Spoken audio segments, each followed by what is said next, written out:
जिला संयोजक श्री शिवेंदु शेखर राय जी, लोकप्रिय प्रत्याशी कलियागंज श्री सोमन राय जी,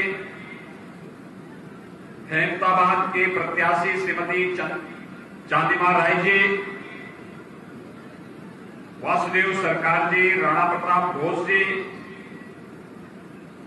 भारतीय जनता पार्टी के सभी पदाधिकारीगण और भारी संख्या में आज के इस चुनावी सभा में उपस्थित कालियागंज और हेमताबाद से जुड़े हुए सभी मतदाता भाइयों बहनों, मैं बंगाल की धरती को प्रणाम करता हूं।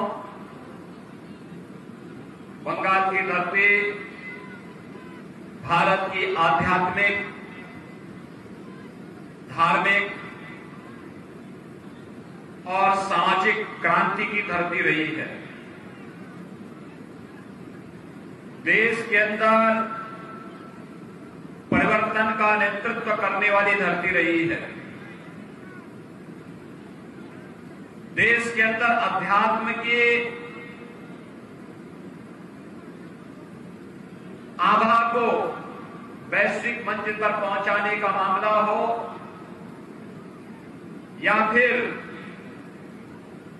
सामाजिक बुराइयों के खिलाफ किसी समाज सुधार आंदोलन को आगे बढ़ाने का,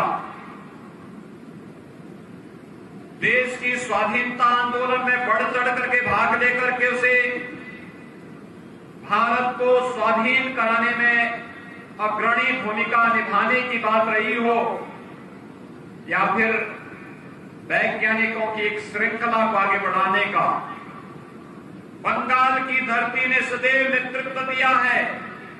और भाइयों बहनों, जिस बंगाल में अपार संभावनाएं हैं, बर्फीली पहाड़ भी है और एक लंबा चौड़ा समुद्री तट भी है, लहलहाते खेत भी हैं, पर्याप्त जल संसाधन भी हैं।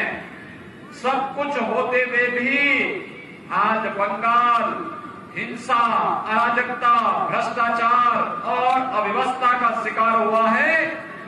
तो ये विधानसभा चुनाव हम सबके सामने एक अवसर है और विधानसभा चुनाव के इस अवसर के बारे में ही आप सबको अवगत कराने के लिए आज हम सब आपके बीच यहां पर उपस्थित हुए हैं।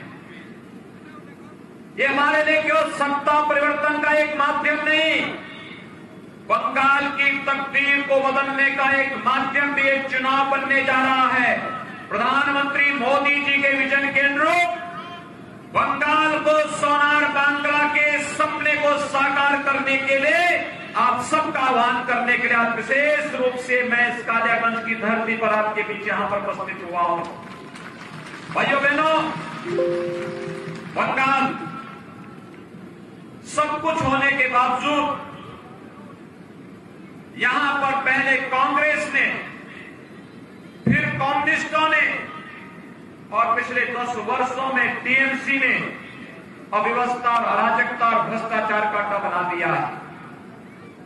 बंगाल के अंदर विकास की योजनाओं को लागू या तो नहीं होने दिया जाता है और अगर योजना बनी भी तो उस योजना में डकैती डालने का कार्य, भ्रष्टाचार पैदा करने का काम पहले टीएमसी, कम्युनिस्टों और कांग्रेस के लोग बारी बारी से करते रहे और वही कारण है आज बंगाल का युवा पलायन करता है। यहां की बहन बेटियां बेरोजगार और मजबूर होकर के उनके सामने असहाय जैसी स्थिति में खड़ी रहती हैं। बंगाल के अंदर कारोबार समाप्त होता गया, नौजवानों का रोजगार और नौकरियां छिनी, क्योंकि 10 वर्ष में एक भी उद्योग बंगाल के अंदर नहीं लगा। नौकरी तो सरकार में ईमानदारी के साथ न भर्ती की प्रक्रिया से आएगी या फिर जब निजी निवेश होगा, औद्योगिकरण होगा, वहां पर नौकरी की संभावनाएं बनेगी। लेकिन दोनों कार्य टीएमसी की सरकार के समय नहीं हो पाया। टीएमसी तो बंगाल के अंदर स्वयं ही अव्यवस्था और भ्रष्टाचार का जरिया बन गया। टीएमसी के बारे में यहां के कार्यकर्ताओं ने सही बताया कि जैखानी दुर्नीति सेखानी टीएमसी, शारदा पे टीएमसी, नरदा पे टीएमसी, चल चूरी ते टीएमसी, तिरपाल चूरी ते टीएमसी। यानी ऐसा कौन सा कृत्य नहीं जो टीएमसी ने किया हो जिसके माध्यम से बंगाल में अव्यवस्था, अराजकता और भ्रष्टाचार न फैलता हो। भाइयों बहनों, हम सबको आज सावधान होना होगा और बंगाल के भविष्य के बारे में जिस निर्णायक लड़ाई को लेकर के आपने 3 चरणों में बंगाल की जनता ने जो उत्साह और उमंग दिखाया है, यह उत्साह और उमंग एक स्वर्णिम बंगाल के सोनार बांग्ला के सपने को साकार करने वाला दिखाई देता है। और इस सोनार बांग्ला के सपने को हम साकार तब करेंगे जब प्रधानमंत्री मोदी जी के विजन के अनुरूप बंगाल के अंदर परिवर्तन करके भारतीय जनता पार्टी की सरकार इस बंगाल के अंदर आएगी। आज तो कोई भी कार्य बंगाल के अंदर, मुझे आश्चर्य होता है, ममता दीदी छोटी छोटी बातों को लेकर के गुस्साती है, लेकिन बंगाल के अंदर उनकी सहानुभूति बंगाल के नौजवानों के साथ नहीं होती है, बंगाल के किसानों के साथ नहीं होती है, बंगाल की बहन और बेटियों के साथ नहीं होती है। भारतीय जनता पार्टी ने तो कहा है कि भारतीय जनता पार्टी की सरकार आएगी, हर नौजवान के लिए नौकरी और रोजगार की सुविधा लेकर के आएगी। भारतीय जनता पार्टी ने कहा है अगर हमारी सरकार आती है, सरकार आने के साथ ही बंगाल के अंदर किसान सम्मान निधि हर किसान को पिछले बकाये से लेकर के नए तक सभी किसानों को उपलब्ध करवाने का कार्य करेगी। भारतीय जनता पार्टी ने कहा है सरकार आते ही हर बहन और बेटी की सुरक्षा का पुख्ता इंतजाम करने के साथ साथ हर बेटी को पीजी तक की कक्षा निःशुल्क पढ़ाई की व्यवस्था करने का कार्य भारतीय जनता पार्टी करेगी। भारतीय जनता पार्टी ने तो कहा है सरकार आते ही आयुष्मान भारत से गरीब को आच्छादित करके निःशुल्क स्वास्थ्य बीमा का कवर हर एक गरीब को बंगाल के अंदर उपलब्ध करवाने का कार्य करेंगे। ये योजना अन्य राज्यों में पहले से लागू है जो भाजपा शासित है। आखिर ये योजना बंगाल के अंदर दीदी ने क्यों नहीं लागू होने दी? ये बताता है कि दीदी की सहानुभूति यहाँ के युवाओं के साथ नहीं, यहाँ के किसानों के साथ नहीं, यहाँ की बहन बेटियों के साथ नहीं, बंगाल के डेवलपमेंट के साथ नहीं। दीदी की सहानुभूति तो उन लोगों के साथ में है जो गुंडा तत्व हैं, जो गरीबों के राशन पर डकैती डालने का काम कर रहे हैं। जब बंगाल के अंदर साइक्लोन से नुकसान होता है तो उन गरीबों के लिए मोदी जी द्वारा भेजे गए राशन को टीएमसी के गुंडे खा जाते हैं।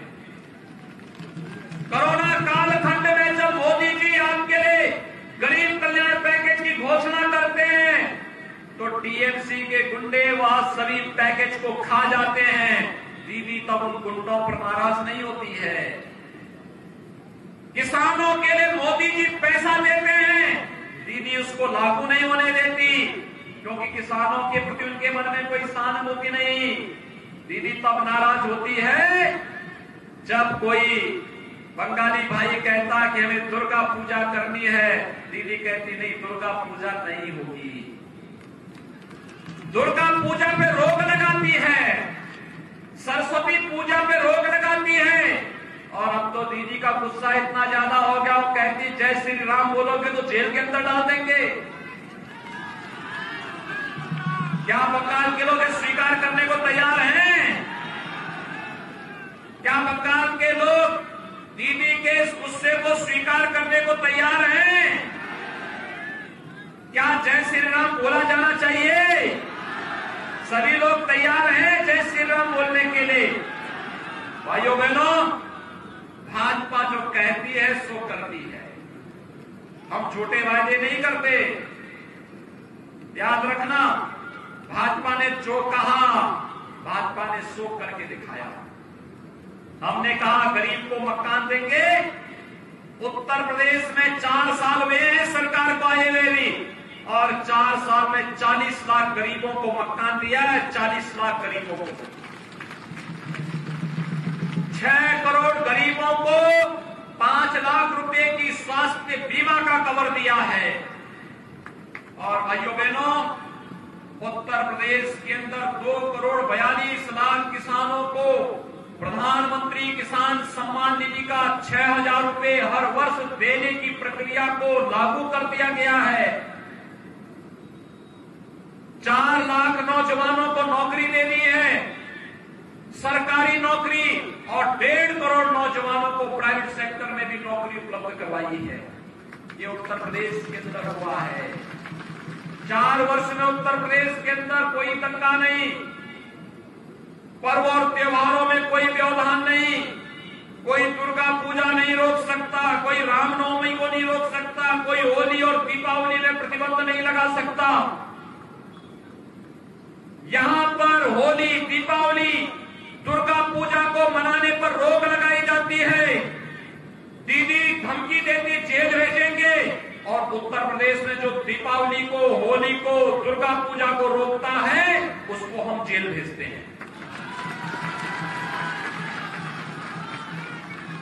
जो उसमें रोक लगाता है उसको जेल भेजते हैं। हर पर्व और त्योहार को शांतिपूर्ण ढंग से मनवाने का काम करते हैं। यही अंतर है भाजपा और टीएमसी में। टीएमसी हमारी आस्था के साथ खिलवाड़ करती है, हम आस्था का सम्मान करते हैं। टीएमसी किसानों का विरोध करती है, हम किसानों के उत्थान का काम करती है। टीएमसी नौजवानों का विरोध करती है, हम नौजवानों के भविष्य के लिए उसे उत्तम रोजगार उपलब्ध करवाते हैं। टीएमसी डेवलपमेंट के कार्यों को रोकती है, न हाईवे को बनने देती है, न रेलवे को बनने देती है, न एम्स आने देती है, न आईआईएम आने देती है, न आईआईटी आने देती है, न मेडिकल कॉलेज बनने देती है। और भारतीय जनता पार्टी जब आती है तो इन सबको लेकर के आती है। कांग्रेस, कम्युनिस्ट और टीएमसी जहां गए वहां आस्था के साथ खिलवाड़ हुआ। कांग्रेस 55 वर्षों तक देश में राज की, अयोध्या में राम का मंदिर नहीं बनने दी। भाजपा आई, आज अयोध्या में भगवान राम का भव्य मंदिर का निर्माण हो रहा है। भाइयों बहनों, ये है भाजपा। और यही नहीं, हम आस्था का भी सम्मान करते हैं और आतंकवाद को भी मजबूती से कुचलने का काम करते हैं। आपने देखा होगा जम्मू कश्मीर के अंदर आतंकवाद समाप्त। जम्मू कश्मीर के अंदर आतंकवाद का क्या हो गया? राम नाम सत्य है।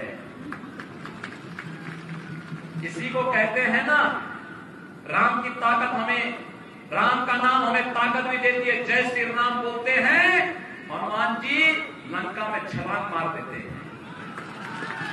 यही तो राम की ताकत है। और राम नाम सत्य है कहते हैं तो आतंकवाद हमेशा के लिए समाप्त हो जाता है। और दीदी को इसी बात की चिढ़ है कि भाजपा के कार्यकर्ता हनुमान बनकर के बंगाल के अंदर कैसे छा गए हैं। दीदी की चिढ़ का विषय है। लेकिन एक बात हम कह देना चाहते हैं, अब कुल 25 दिन रह गए हैं। टीएमसी के गुंडे कान खोल करके सुन लें, ये 25 दिन अपने को सुधारने के लिए आपको दिए जा रहे हैं। चुनाव में व्यवधान पैदा मत करिए, भाजपा के कार्यकर्ताओं को मत छेड़िए, बंगाल के मतदाताओं की भावनाओं के साथ खिलवाड़ मत करिए, नहीं तो 25 दिन के बाद कहीं कोई ठोर ठिकाना नहीं मिलने वाला है। इस बात को नोट कर लेंगे, कहीं नहीं मिलेगा।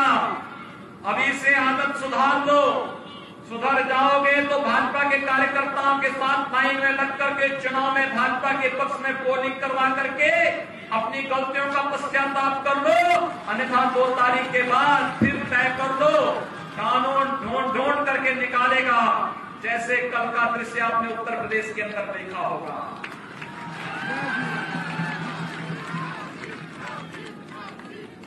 यह अपराधी और माफिया कितना भी बड़ा क्यों नहीं होगा, ढूंढ करके उसको पाताल से निकाल करके जेल के अंदर डालने का काम किया जाएगा।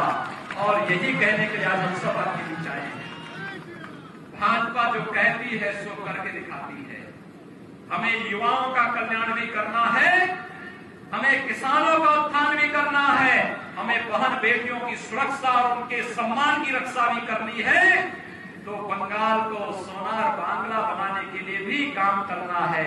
और यही आह्वान करने के लिए आज भाइयों बहनों, ये तभी संभव होगा जब मोदी जी के विजन के अनुसार एक एक नौजवान कार्य करेगा।